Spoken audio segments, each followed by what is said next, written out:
Hello friends, my name is Lalit Soni and I welcome you all in this recap series of Drishti IAS.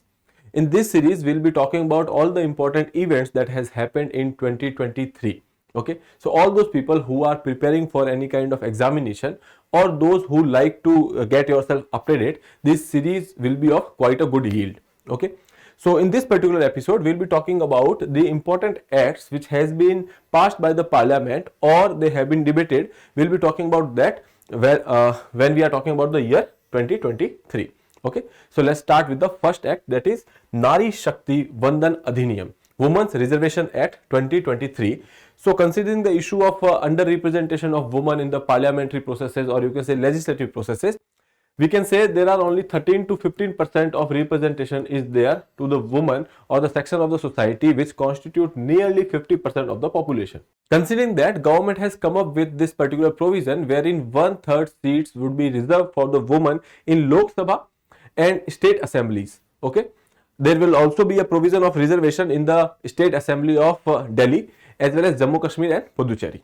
Okay, so all these things are important because there is an issue of underrepresentation. So that is why we have come up with this particular act, or you can say Nari Shakti Vandan Adhiniyam. Here we have given this infographic. You can give it a read. Okay. Other than that, we will be discussing all these things. Now, there are some features, as I told you, 1/3 of the total seats will be reserved in this particular legislative processes when we are talking about Lok Sabha as well as the state assemblies. Other than that, reservation will be provided for the 15 years. When we are talking about all the other reservations, let's say for SC, STs or OBCs, these reservations were actually initially implemented for like 10 years. Okay, and then they were extended again and again. And now when we are talking about this reservation, this is also given for the period of 15 years and it can be extended if the need be. Okay. Other than that, when we are talking about the political underrepresentation, when we are looking at the data, as I told you, there are only 82 MPs, or you can say women MPs in the Lok Sabha. Okay. And when we are talking about Rajya Sabha, there are only 31 women MPs in Rajya Sabha.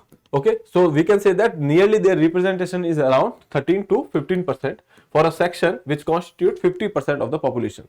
So with that thing in mind, we have come up with this particular act, and now these articles has been inserted in the constitution, that is article 330A for the reservation of women in Lok Sabha, article 332A for the reservation of women in state legislative assemblies, article 339AA that is for the NCT of Delhi, and then 334A, reservation to become effective after delimitation is undertaken and the census is conducted. Okay, so we can say that in 2024 elections, this particular act won't be implemented, but after the delimitation which was due in 2026, okay, we don't know when that would be conducted because the census that was supposed to be carried out in 2021 was delayed due to COVID. Okay, so that is why that was one concern, but despite that, this is a step in forward direction. Okay, now moving further, second act would be Digital India Act 2023.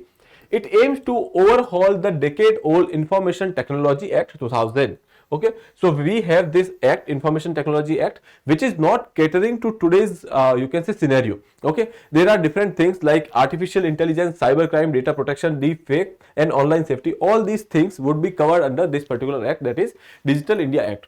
This act is also important because we have this mission, or you can say we have this aspiration to become properly connected, or you can say we will have a Digital India target by 2026. Okay, so for that matter, it is also important for us. Okay, other than that, there are some key features which has been given over here. Okay, you can see open and accountable internet, global alignment, etc. Okay, but the thing is, important question here is why there is a need to overhaul the existing act. Okay, so IT Act 2000 we have. Why do we have to overhaul this thing? Because we have these outdated regulations. Okay, outdated because there are certain things which were present there at that particular point of time and now they are not needed, and then we have inadequacy of the current regulations.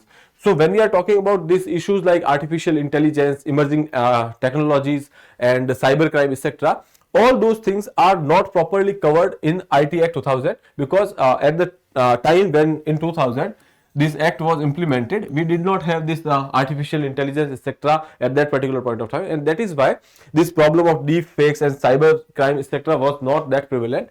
And considering the current scenario, we have come up with that Digital India Act, because the current act is not catering to the needs of the today's time. Okay.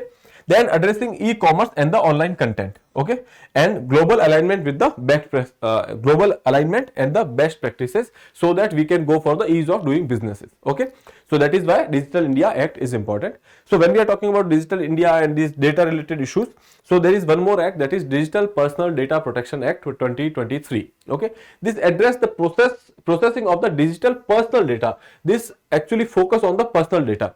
Whenever we are talking about any kind of service which we are availing online, we are going for the data creation. Okay, that data is important and their safety is also important. Okay, so here we are talking about that safety of that particular personal data. Addresses the processing of digital personal data while balancing the individual rights and the lawful processing needs. Okay, obviously when we are talking about, when we are living in a world where data is an oil, or we can say data is the new resource. Okay, so processing of data is important. Okay, and rights of the individual, when we are talking about the K. Puttaswamy judgment, which was there in 2017, and which says that right to privacy is the fundamental right. Considering that, we have to make a balance between the fundamental right as well as the lawful processing needs of the country. That is why we have come up with this particular act, which caters to the different needs of the scenario. Okay, includes provision of the data fiduciary's obligation.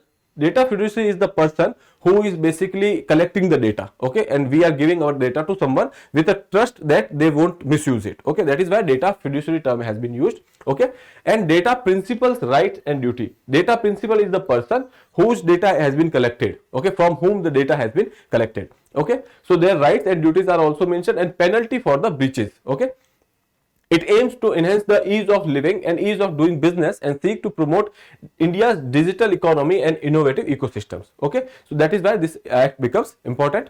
And now, when we are talking about the principles on which this particular act was based, there are 7 principles: consent and lawful and transparent use of personal data. Obviously, this is very simple to understand. And then purpose limitation. You can only collect data for your purpose. Okay, beyond that, you cannot go for collection of any other data. Okay, then there is data minimization.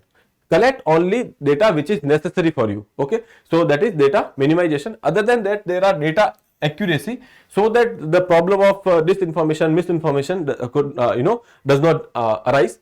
Then storage limitation. We have a limitation on the storage. Retain data only as long as you need that for the specific purpose. Okay, as soon as your purpose is solved, you have to go for the deletion of the data. Other than that, safeguarding the security for the data protection. Okay, reasonable security for the data protection. Accountability through the adjudication and breaches and penalties for the violations. Okay, if there is a violation, there would be a penalty, etc. So ultimately, this act is basically making a balance between the individual's right as well as the lawful processing needs. Okay, so moving further to the next act, that is Telecommunication Act 2023. Okay, so there are few colonial era act which are in place, that is Indian Telegraph Act 1885, Indian Wireless Telegraphy Act 1933. Okay, so these acts are basically colonial in nature, and they were actually implemented back then when there was a British rule. Okay, and now considering the nature of services which has been changing, we have come up with the reform in the Telecommunication Act 2023. Okay, so now authorization required for the telecommunication network services or any kind of radio equipment. If you are going for the such setups, you have to take authorization for the central government. Okay, then spectrum allocation related things has been talked about in this particular act. There are 2 ways you can go for the spectrum allocation. One is on the base of your auctions, and second is administrative you can say administrative assignments. So basically, the difference here is one is where you can directly go for the auctions, and the highest bidder will get the spectrum, and there is this administrative assignment wherein you can go for the nominal charges and government will let you use the spectrum. Okay, so for specific purposes we have gone for the administrative assignment, that is for the specific purposes, and for other purposes which are not mentioned, okay, for them you can directly go for the auction related method. Okay, then there is interception powers. Government for the security of nation, for public emergency, public order, directly go and intercept the data, or you can say intercept the communications. Okay, so here problem is with the these areas are not well defined. Okay, so there are chances that there can be a misuse. Okay, so this is about the telecom bill. Other than that, there are also few things they have talked, that is TRAI appointment. So this there is a regulator, that is TRAI,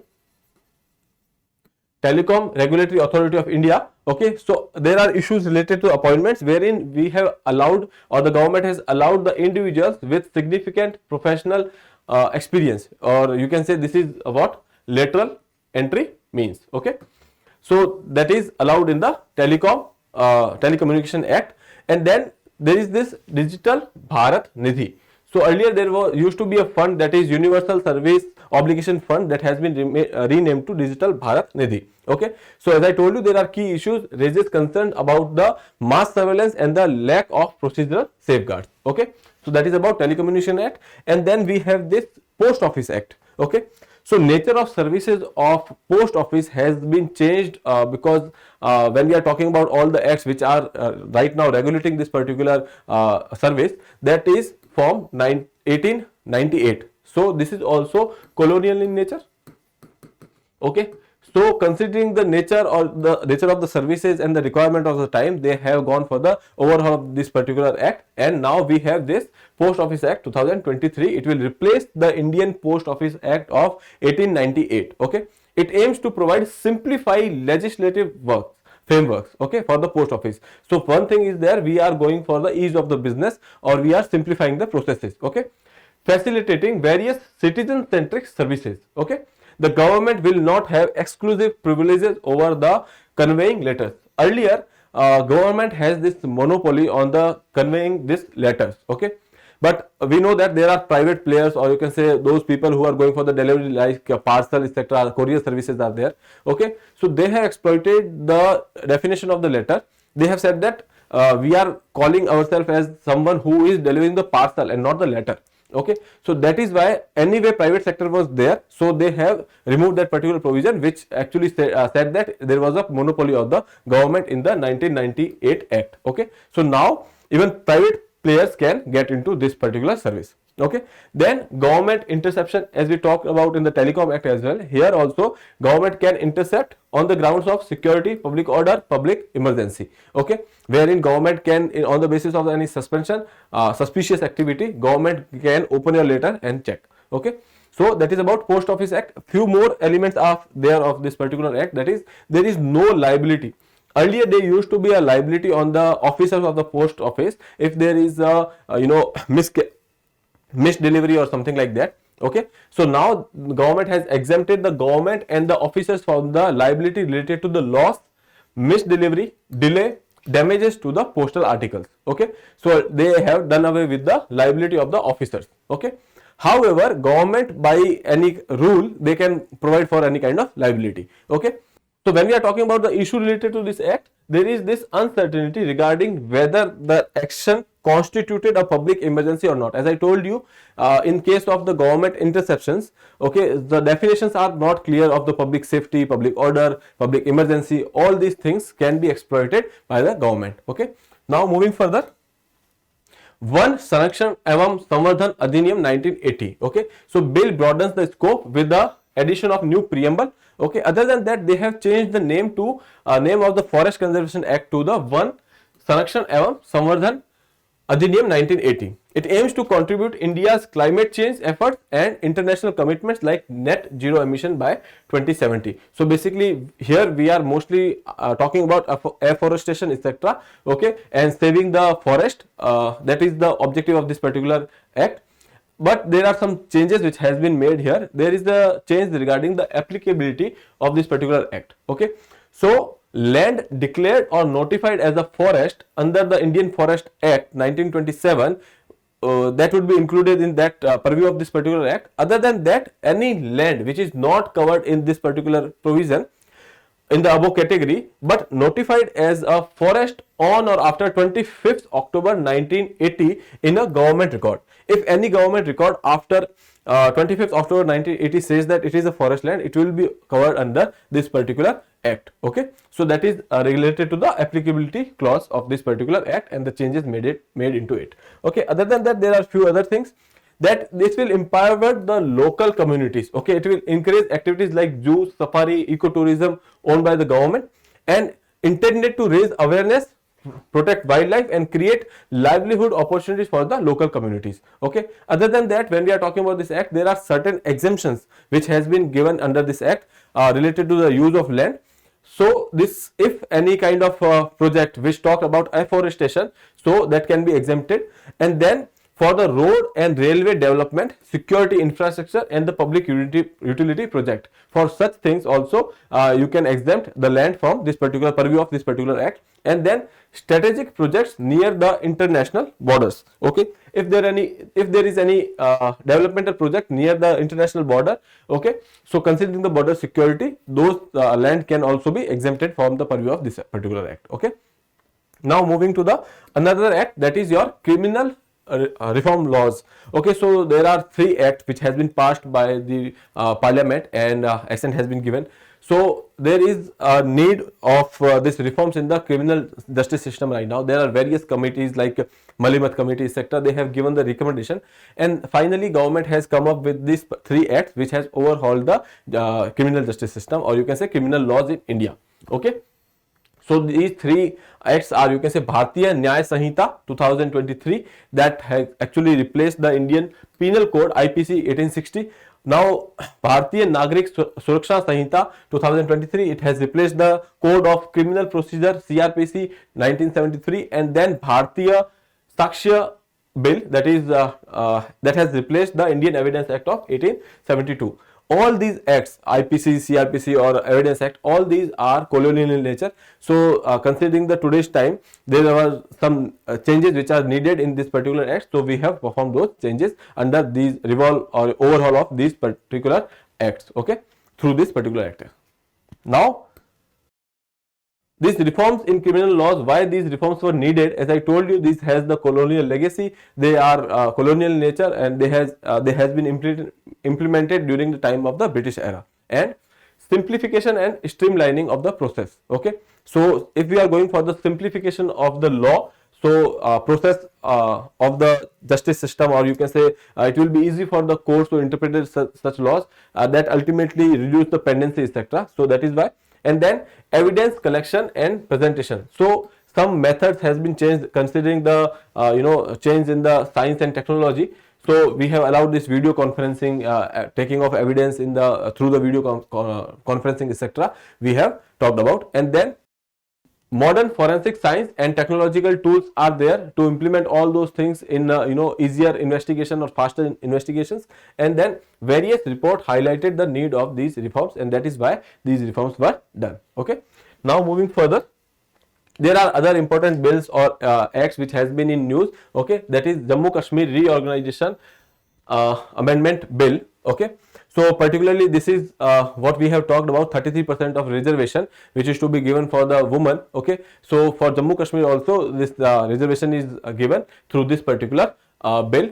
Okay, then there is this Jammu Kashmir Reservation Amendment Bill 2023. So the provision of reservation of SC, ST, socially and economically backward classes has been applied to Jammu and Kashmir area as well.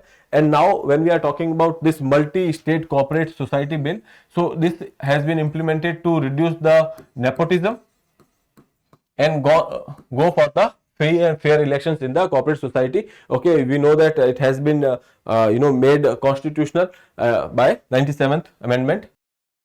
Okay, then Chief Election Commissioner and other election commissioners appointment bill. So here when we are talking about the current scenario, in 1991 there was this act which talked about the election commissions and other election commissioners. So in that act, this appointment was appointment methods were not included. So till now the appointment were made by the executive, or you can say by the president, okay, on the advice of a council ministers. Okay, so now recently there was a Supreme Court judgment, and wherein Supreme Court said that till the time Parliament come up with a law to make a proper appointment process, because it 1991 Act did not cover it. So that is why Supreme Court said that till that particular time they have given one select committee, that is including PM, leader of opposition in Lok Sabha, and then the CGI of the Supreme Court. Okay, so that was the select committee, and now with this bill they have changed and they have come up with the appointment process, wherein there will be a select committee wherein PM will be there, leader of opposition will be there, and then a cabinet minister will be there, which has been nominated by the PM only. Okay, so that will be the select committee who will decide on the candidate which has been given by the search committee. Okay, so that is why this particular bill was in news. They have talked about the appointment process, wherein there is a select committee of Prime Minister, leader of opposition in Lok Sabha, and cabinet minister. Okay, these three people will decide on the appointment of the election commissioners and the chief election commissioner. Okay, other than that, when we are talking about this press and registration of periodicals bills, so it has actually simplified the process related to the press and the registration of the periodics. Okay, the bill seeks to simplify the online process of the title verification and the registration of periodicals by the press registrar. So basically earlier you have to go through various permissions and then you can come up with a publication. Now you can do it online. Okay, so that was simplifying the process. Okay, with that this particular episode ends here. But before going ahead, I would like to tell you that you should stay tuned for the next episode at the same time by Aisha ma'am on science and technology. Okay, with that I would like to wrap up the session. Thank you.